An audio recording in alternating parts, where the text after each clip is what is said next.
First, click the Select Feature icon on the menu and click your inserted area. After, go to the Geoprocessing tab and click the clip.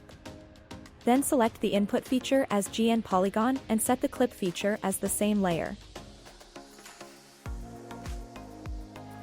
After finishing it, set the output name and location and click OK.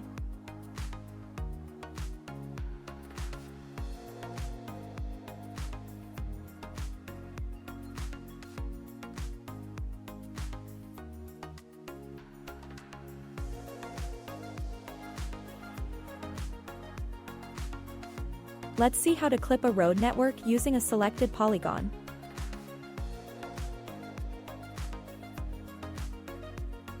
After, go to the Geoprocessing tab and click the clip.